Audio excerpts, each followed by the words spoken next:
Hello friends, good morning, welcome to my channel. আশা করি বন্ধুরা তোমরা ভালো আছো, আমিও খুব ভালো আছি। দেখেছো আজকে আমার গাছে অরেঞ্জ কালার জবা ফুল ফুটেছে। তো আজকে এখান থেকে শুরু করলাম ভিডিওটা, তোমরা দেখতে থাকো।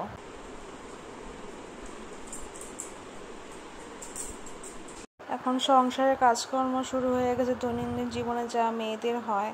এদিকে শাশুড়ি মা সবজি কাটছে, রান্না বান্নার তোড়জোড় করছে। আজকে কি রান্না বান্না হবে তার জন্য সব রেডি করে নিচ্ছে, তারপরে রান্না বান্না বসিয়ে দেবে। এদিকে আমরা চাও খেয়ে নিয়েছি সকালের।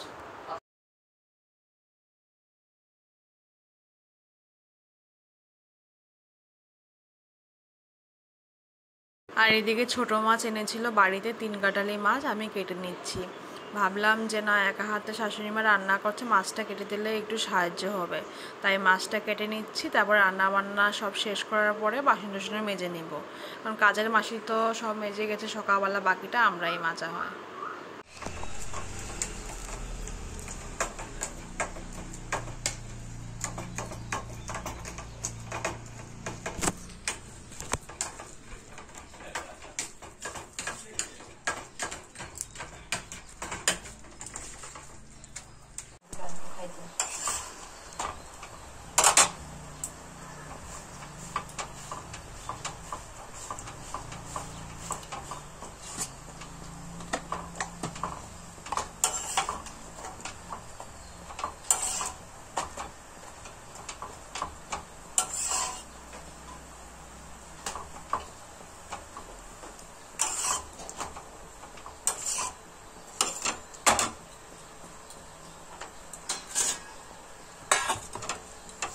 কারে দিছ ও একটা রুটি খাইবে।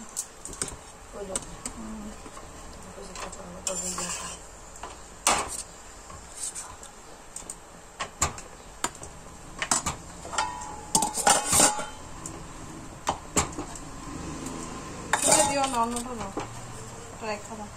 কেমন কি দিছে ঝোলে ডুবছে দিকে এইগুলা।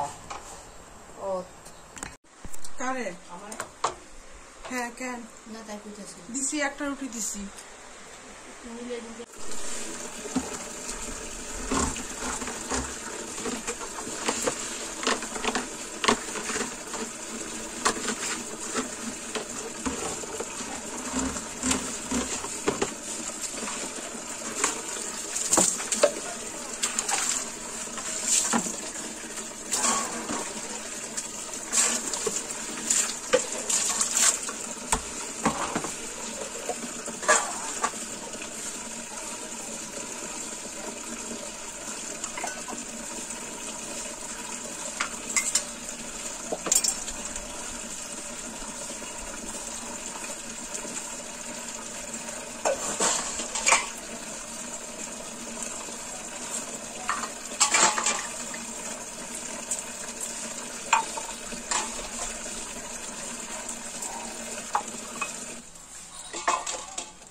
এদিকে তো দেখতেই পারলে সব কাজকর্ম সেরে ছাদে উঠেছি, কাপড় টাপড় ধুলাম, 1 গামলা বাসন ধুলাম। বাচ্চা কাচ্চার ঘরে যা হয় কাপড় চাপড় ভর্তিই থাকে। এদিকে ঝড় বাতাসের দিন, বৃষ্টি বাদলের দিন, কাপড় এতটা শুকানোও হয় না, তার জন্য জলদি জলদি কাপড় টাপড় মেলে দিলাম। তারপরে এখন চান টান করবো। এদিকে তো শাশুড়ি মা আজকে পুজো দিয়ে হয়ে গেছে, তার জন্য আমার পুজো দিতে হবে না, একদিকে ঝামেলা নিয়ে আমার আর। এখন কাজটা সেরে চান টান করে নিলাম, তেল সিন্দুর করে নিয়েছি। এখন আমরা লাঞ্চ টাঞ্চ করবো, তারপরে একটু রেস্ট করবো, সারাদিনে যা হয়। দেখো আজকের মেনুগুলো দেখে নাও। এখন আমরা লাঞ্চ করবো, তারপর রেস্ট করবো। আজকের ভিডিওটা এখানেই শেষ করলাম। আশা করি তোমাদের ভালো লেগেছে। প্লিজ ভালো লাগলে শেয়ার, লাইক এন্ড কমেন্ট করে দিবে। কাঁচকলার কুপ্তা বানিয়েছি বড়া করে, এদিকে চিনকাঠালির মাছের চচ্চড়ি, আর কিছু ভুলভ্রান্তি হলে আমার ক্ষমা করবে। নতুন নতুন ব্লগ, এদিকে হলো ডাল বানিয়েছি, টাটা দিয়ে। Bye guys, tata.